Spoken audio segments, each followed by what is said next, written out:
Hey guys, what's up? Just going to do a rapid game. I've been a bit kind of recently on the old chess. I am playing Harish Kaker, 100 points lower rated from India. Let's see if he wants to play. So 14-14, that's about my blitz rating. No, he's aborted. Boo! Okay. We've now got 1482 from Singapore. Okay, now I've been going back to... Ooh, hello. I was going to play Scotch and go for the Scotch bonnet. Okay, we've got a Four Knights. Four Knights. Now, if I play this, I can walk into the centre pawn fork trick after knight takes, d5. Should play Four Knights Scotch then. Now, I don't know any theory here whatsoever. Guess I can just take back here.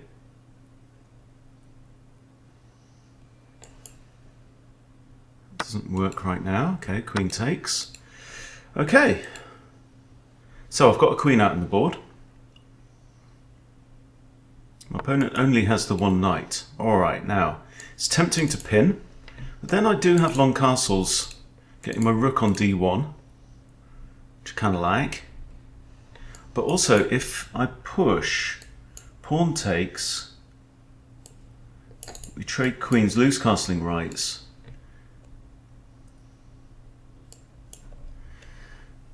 I go a pawn down.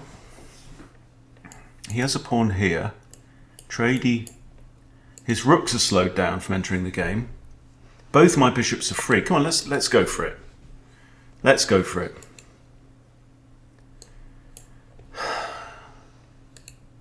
Thing is, if he does anything else, just moves his knight away. Okay, right, we're going for this. Oh, I can't castle immediately. But now I can with check. So I've got a bishop out on the board. This is an undefended pawn. I don't have a knight to attack f7 though, which is annoying. But let's castle. Let's castle with check. This messes up his pawns a bit, but... Okay, now I'd love to go in and attack c7, but that's not possible right now. Okay. f3 hampers his knight a little bit.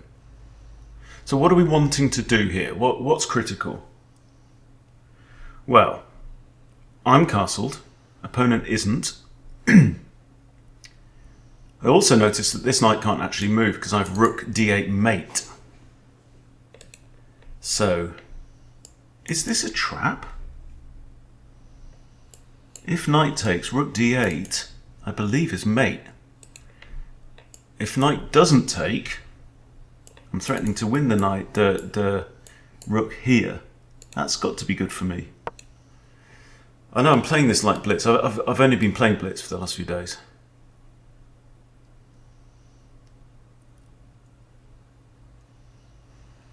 Okay. I have a check. If bishop takes, rook takes.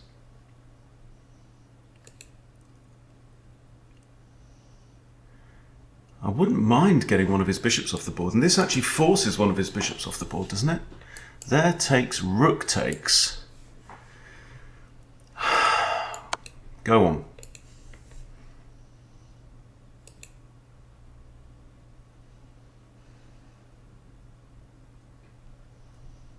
If he just moves his king. Okay, there we go. Now this is a fork. Oh, he missed a fork.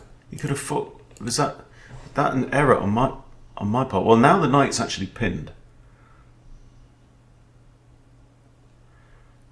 If I take, that's check, but then he can take my rook. So I think I just have to retreat. And I'm thinking I might just come back to d2. Right? d2, the knight's pinned. I'm going to develop this bishop. Probably centralize my other rook. I think think occupying the D file is going to be key. It's the only open file. Oh, hang on. Now his knight can't move because it's currently pinned. So this then maybe F3. That's okay, I've got time to do this. F3 stops his knight from making forward progress to either of these squares. Okay, here he's got that. I have to move here. I'd like to keep the bishop pair very much. So I think I'm just going to retreat, maybe back to G3. If he tries this, I always have that. F3 will probably follow. Bishop to one of these. King's the only defender of F7, so I think bishop C4 makes some sense. I could also think about fianchettoing this bishop and doubling up. But I think I want to play F3 anyway.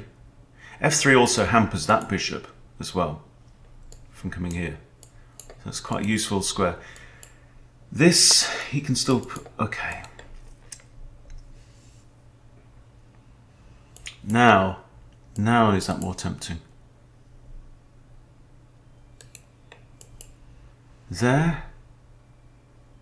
If his knight comes in, I can pin it and attack it again. There, if his knight comes here, I have a check. But the problem with G3 is my own bishop getting trapped. So I'm going to play this instead. It's more kind of just containing. Still his rooks aren't in the game, but I'm expecting a rook to show its face on D8 at some point. Right, I do have a check with the bishop. King has to go there or there. Or knight blocks.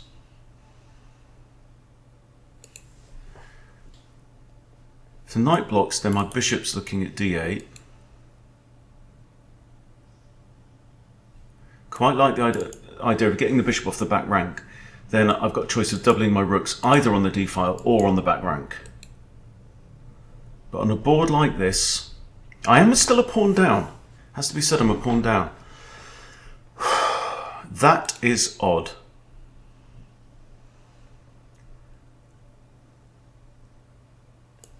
Here.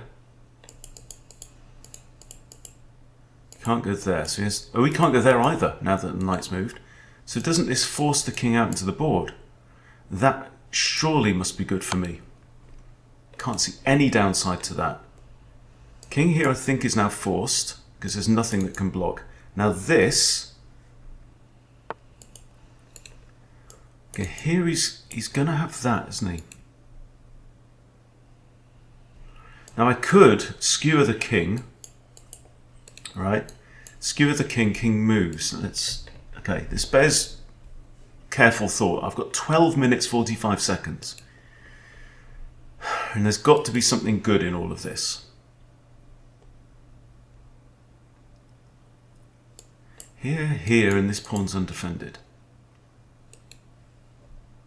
Okay, so where do we start? Well, there's a hanging pawn for starters, actually. That's not to be sniffed at. That isolates this pawn in the middle of the board. So that was actually technically a skewer. I mean, it is a skewer, but it's forcing, it's deflecting the king away from here. And that should not be taken lightly. Okay, with this, he can't attack my bishop. Goes here, I can just retreat. And then surely we're kind of in the same situation. Also, notice my bishop and my rook are guarding D8, and that's really good. So my feeling is that almost certainly capturing on F7 has to be a good thing. But let's... What else have I got? I've got a check here. Okay, let's say if we check there, then there's all these squares where he can't go, or there. Check there, he goes back here, which is forced, because that just loses a pawn. So I'm still thinking it's this. Now what if G4? G4. Okay, so if g4, he goes here or here. This pawn is then hanging.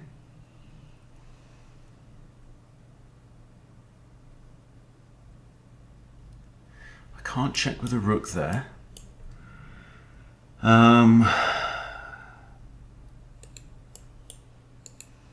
going to snatch the pawn and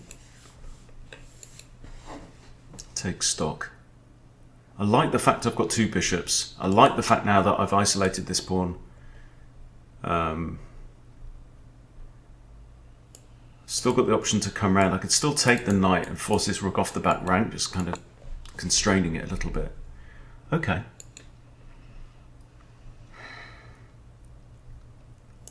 There. King goes here.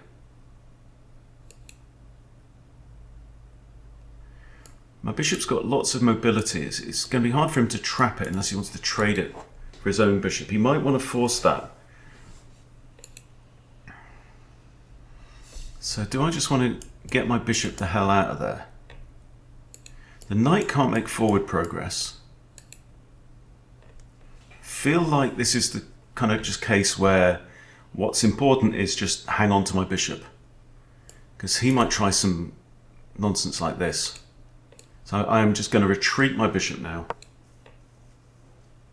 And say to black, I'm in a better position, mate. I don't need to rush this. You start pulling your legs off one by one.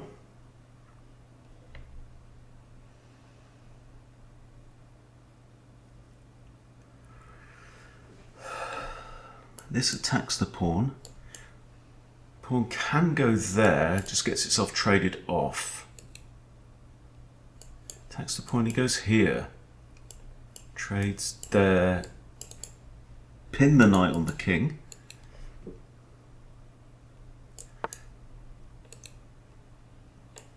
Check. He's got two moves.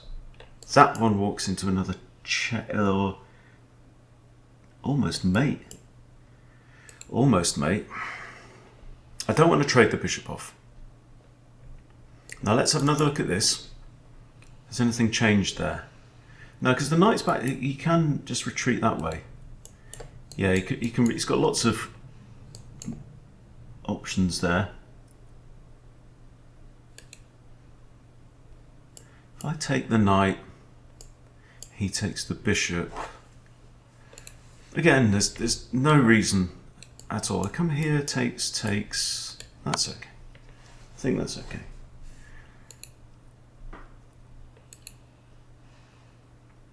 Got 6 pawns each, but he's got 3 pawn islands.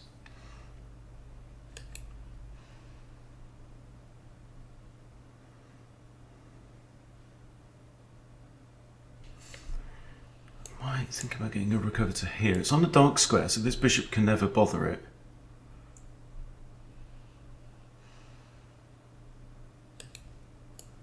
He pushes.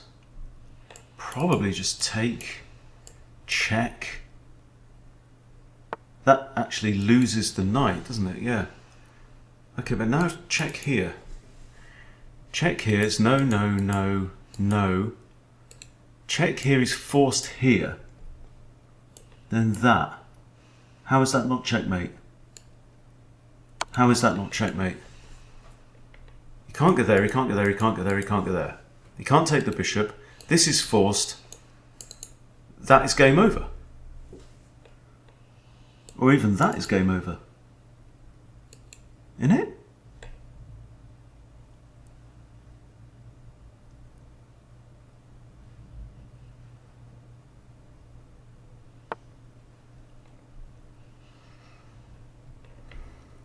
That or that. Either way, the piece is defended by a bishop.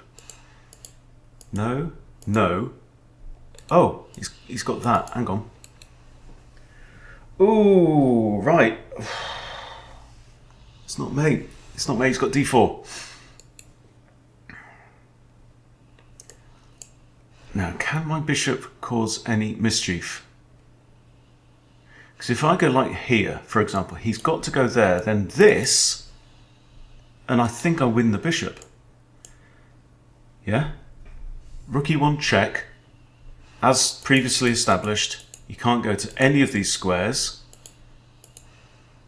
Okay, so rook e1 check, he has to go here. This is a discovered check. I go here, he's in check again, and has to go to one of these two squares, at which point I win the bishop.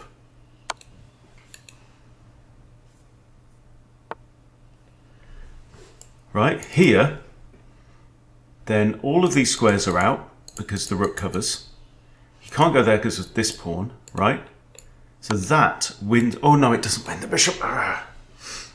Knight defends the bishop.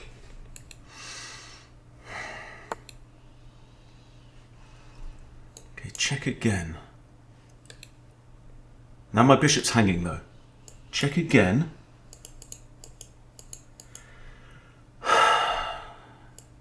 He's got 3 squares. I might have this. Oh, I've got that now as well, actually. Got that now. And that's 2 attackers on the bishop, yes? Okay, what's going to happen if rook takes e5 check?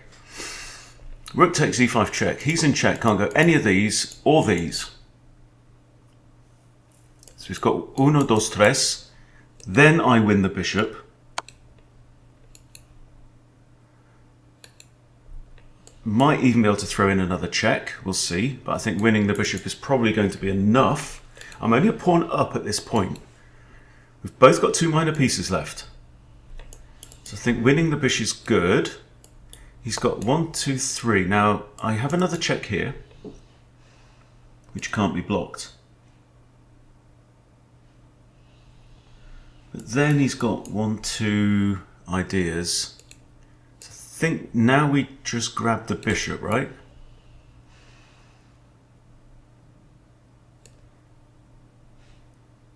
I can't see any big threat. I still have another check. He still might go here. Again, it might just be a case of just pull back and consolidate. This knight is bad. Yeah, he could trade it off. But that will leave me with a bishop up at the end of the game. He really... I know it's a tricky one, isn't it? But he really shouldn't be trading material now. Right, now I can double up on the d-file. My bishop's guarding e1, which is nice. Here, if his king goes here, that's a rook fork on king and pawn.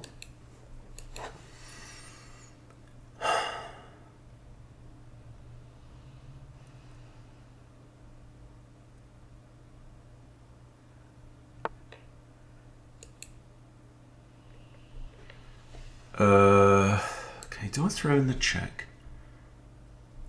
This he's got... No, he hasn't.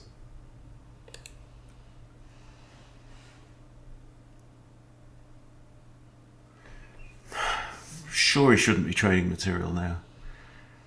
I'll just go here now. He can just push the pawn forward, can't he? Chucking a check. And we've got a 10-second increment as well on this, of course. Alrighty. Right, let's say we trade rooks. Let's say I'll go here. Could just drop my bishop back, threatening to win the rook outright. That's kind of mean.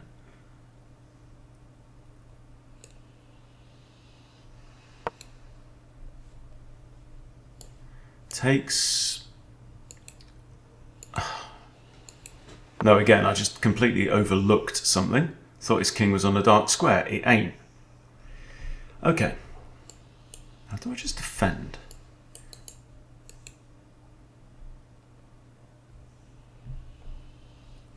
I think so. I think I just defend. You take, I take back. We're going to be in a very advantageous endgame here. I've got a pawn, 1 pawn advantage on the king side. That's the F pawn. And I've got a completely spare bishop. So I'd have to be a complete arsehead to lose from this position. Is it going to be a hold my beer special? Let's find out. Okay, do we attack pawns?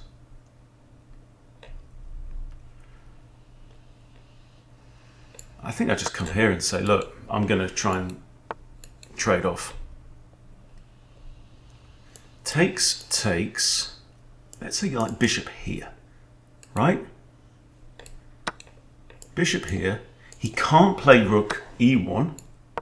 My bishop's defended, it's defending this. That's defended, defended, defended, defended. Everything's defended apart from that pawn there, which can move forward to a3. Okay?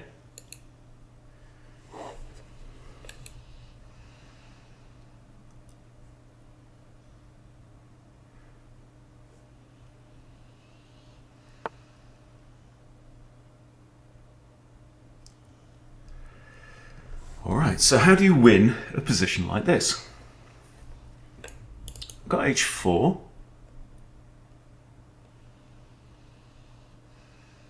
Remember, my bishop's got to guard there, unless I just bring my king over, which I think I'm just going to do. I just don't want to do anything stupid, and this is going to force material off the board. Doesn't bother me. And now I have a runner, don't I? Here, how does he defend the pawn? Well, he goes there. Then I think my king might be able to make its way over. Here, he can't check me. Okay, it's operation get rid of that pawn. I also have this as well, which kind of just secures everything. One. If I go there and he pushes, that's fine. I can actually block his view with the bishop pawn lock. Always nice. Okay. Now how do you defend the pawn? Huh? Huh? You can't. That's right. This. Because he's kind of potentially he's threatening this, that's defended by the pawn. So I think again I'm just gonna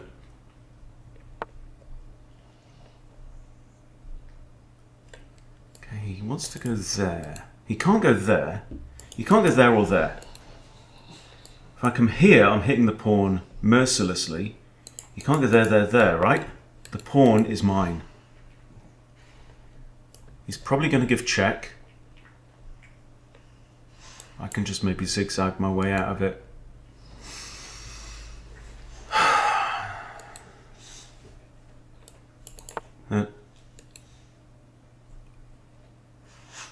Now I win the pawn.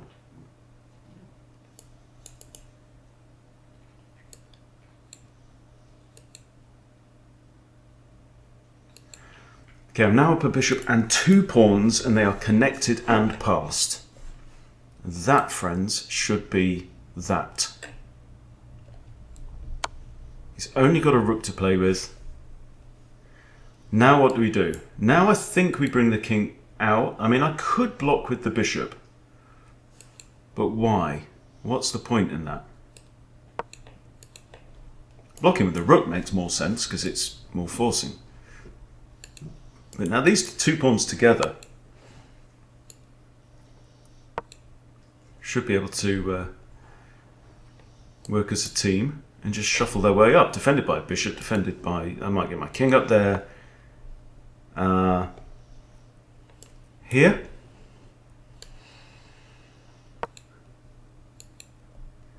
Got to make sure my bishop's defended. This is important.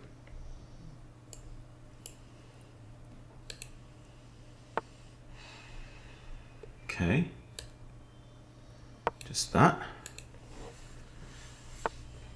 And now we are just being cool. Okay, so I have king. I can defend with a king. I can't defend with a rook there. I could defend with a rook there. That is getting my rook behind a passed pawn, I suppose. What do you do, king? He can't come here and attack that pawn. He could go there, but then I just push and he can't go there. So, come on, let's do the king. Then I've got threats of this. I can move Harry now. But I also have that. I'll put my bishop here. That forces the rook off, doesn't it? Because my bishop guards is only square. If I do this and he goes here, I've got bishop there.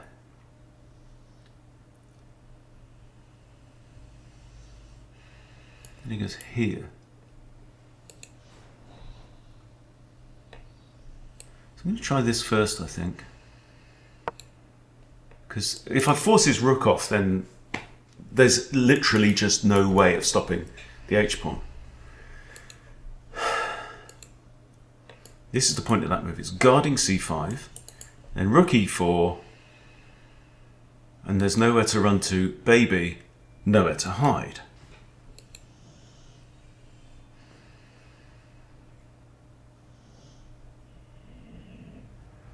The Four Knights Scotch. I know Naroditsky's played this a few times in his speedruns. It is a tricky opening. Okay, and it's goodbye from the rooks. Thank you for playing, and you can resign. Because there ain't nothing you can do about this now. Nothing at all. And remember, the king can't go in there. This pawn can't move forward, nor can this pawn. So I think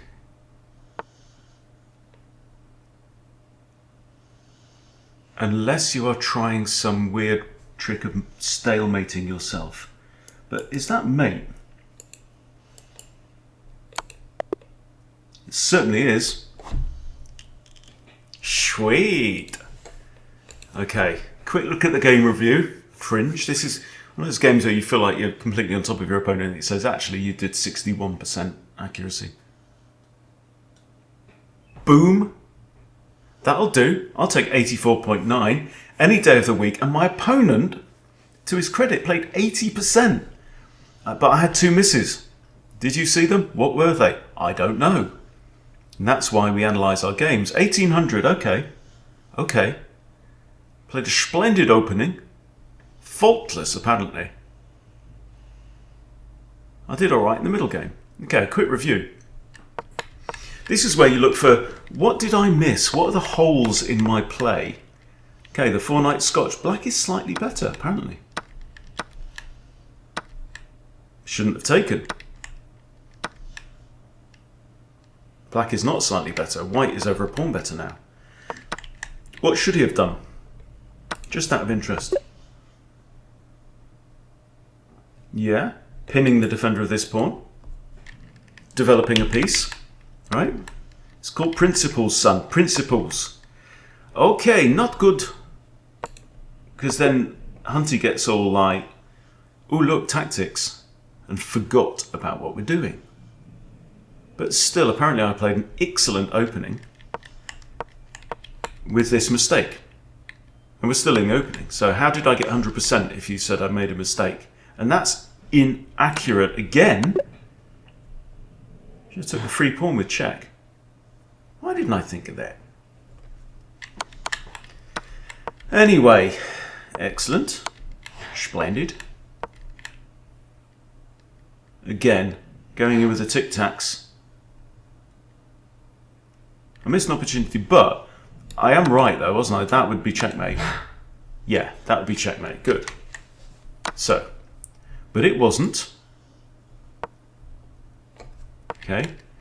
It was a cheapo. Should have developed my bishop. Yeah, opening principles. See, bottom line is you've got to have a damn good reason to ignore opening principles. That's what I learn.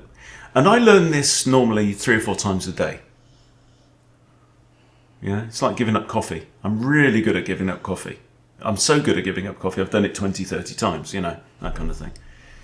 Yes, well, the fish reminds me of this several times a day. Bishop e7, he's trying to get his king safe. Good, getting a bishop off the board. Nice, okay. Black is slightly better. Apparently. Okay, fish says rook d1, but it's 0.0. Oh, come on, fish. How can you say best? How? 0.02 of a pawn, for crying out loud. Okay. Where are we now in our game? Where are we in our game? Oh, yes, we're about to get a decisive advantage. Okay, knight retreats to there, and then boom. Great move. Thank you. I was quite pleased with that myself. Oh! Oh! You shouldn't have done that, it's saying. Oh, and then what, though? Then what? Show me.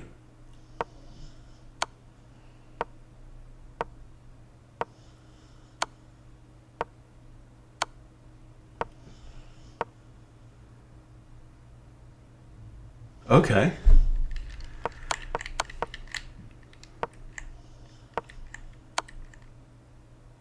Why not just bring the rook right up now?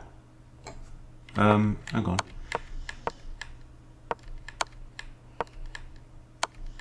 That's complicated, isn't it?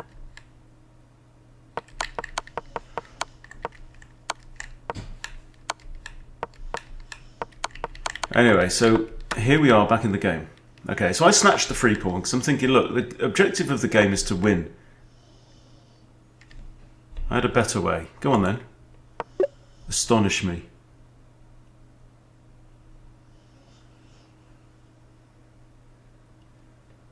So I guess if this, I could just come back here, right?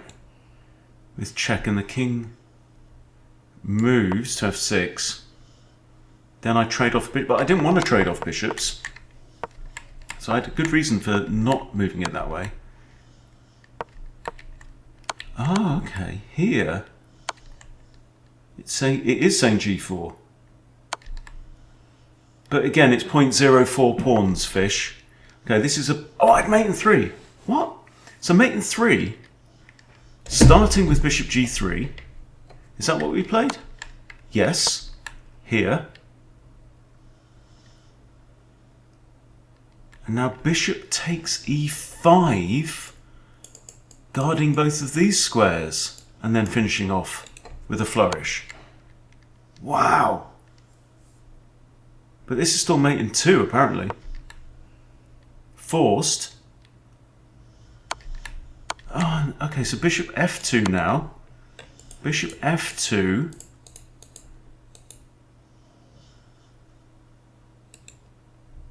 King d5, and then moving that is mate. Oh, nice one. Nice one. That's a lovely, lovely little puzzle. Okay. So I found that move. So this is now forced mate in 3. Okay. Right? So that one is going into my mate in 3 study, which we may go over one day. But that was a good game. You know, I'm happy with an 1800. That's what I'm aiming for at Rapid. So, you know, well, it's my next step along the journey for sure. Well, actually, 1700 would be very, very nice. But right now, 1600 would be very welcome too. So, you know, baby steps. But there we go. But yeah, well done if you saw that forced mate, because I just did I? But yeah. So after this. This is the point here, right? King e3 is forced. I played this now, didn't I? Right? But actually, I should have cut off his retreat. That would have been just lush. And there's nothing he can do. Nothing at all. Whatever he does, it's rook e1. Beautiful, beautiful move that. Because look, the king can't get close to the bishop because the pawn guards and the bishop guards. Lovely, lovely one. Anyway, there you go. It was a very satisfying game. I thought, yeah, it's nice to get aggressive in the opening. Yeah, we are going to see Four Knights sometimes if I go down this route, because my response to the Petrov kind of needs to be knight c3, as someone who's played a lot of Vienna. The problem with the Vienna is if I go for the like bishop g7 fianchetto, my knight's in the wrong place because my knight really wanted to be on there. That's the issue. So maybe it might be worth studying a bit of Four Knights Scotch as well, because it's certainly a bit spacey. You know, spacey haggis of a Scotch. Might brush up on a few Naroditsky videos. A little bit of theory, we'll see. Anyway, hope you enjoyed it. Thanks for watching. See you soon.